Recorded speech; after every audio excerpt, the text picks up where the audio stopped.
As the holiday season draws near, Canadians across the country will be spending more time with family and friends, including our furry friends. But some pets may not have a home this winter. Many new owners are surrendering their so called pandemic pets to animal shelters.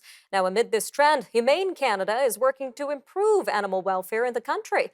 The organization helps humane societies and SPCAs across the country advocate for animal protection laws and policies and provide public education and research. Well, to tell us more about Humane Canada and how to give back to our furry friends this holiday season is Miss Tara Hellewell, Director of Donor Relations and National Engagement at Humane Canada. Ms. Hellewell, welcome to Forum Daily.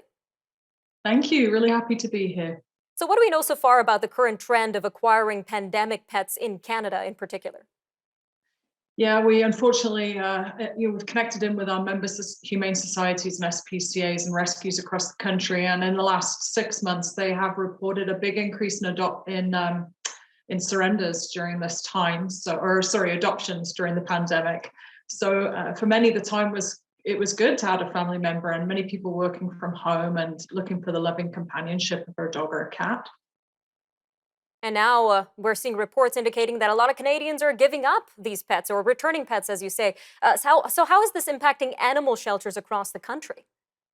Yeah, so our members have seen a spike of animals being surrendered to shelters. And what they're telling us is that they're mostly not the adopted animals that they've been adopting out, but they're being, because they have a really good process of trying to make sure those adoptions are a good fit. But instead, the animals are being acquired by other means during the pandemic through breeders of various types. And some of those animals, sadly, they have some serious issues like increased behavior problems, aggression, lack of training, poor health. And of course, there are a lot of factors that could have caused this, but we know that overbreeding of animals in poor health, in poor conditions, like in puppy mills, can be a factor, along with simply not understanding what it takes to train a new puppy, the cost of care for a kitten, for example.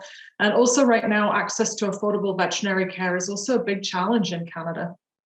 Those are some very important points to consider when adopting a pet or buying a pet. Now, there are a lot of reasons why people might consider returning a pet amid rising inflation and the pandemic recovery. So what kind of advice would you have for pet owners who may no longer be able to afford their pet?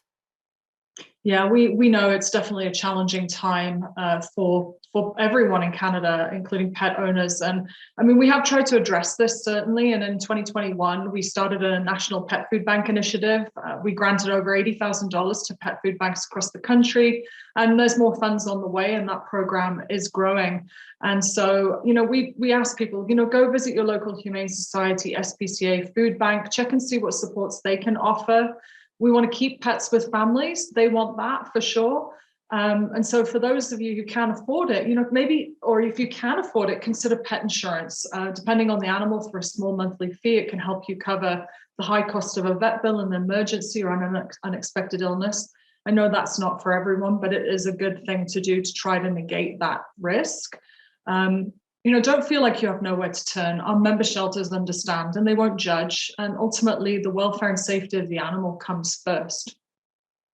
Indeed. Now, turning to another hand of the situation, what about people who are considering adding a new member to their family amid the holiday season? Can you tell us a little bit more? I know you spoke about puppy mills and breeding, so can you tell us a little bit more about the benefits of adopting a pet, maybe even an older pet, this holiday season?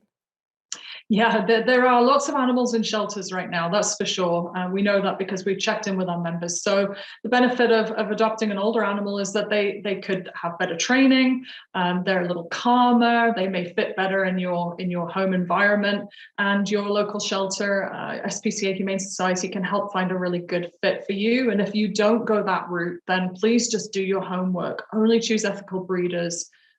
Meet the dogs that you're going to be getting an animal from. I mean, there's just a lot of things you can do, and certainly our website has good information about choosing well in that area. Some important information to consider there. A quick 45 seconds left here, ma'am, but the holidays are quite a busy time. But what do you want Canadians to think about with this holiday season when it comes to animal welfare in this country? Well, just remember that animals have no voice. We speak for them, and so we need to continue to speak up for them. And supporting an organization like Humane Canada can help do that. We represent animals across the country. We represent humane societies and SPCAs who are caring for them on the front lines in your communities. So, continue to look out for them. They really need us. All right, Ms. Tara Hellewell from Humane Canada, thank you. Thank you so much for your time today. All right, we'll be right back. After the break, we're going to take a look at the major news stories and headlines from around the world, of course, as Ukraine calls for more Western military supplies. And Turkey and Greece continue a war of words about ballistic missiles. We'll have these stories and more coming up next, so stay tuned.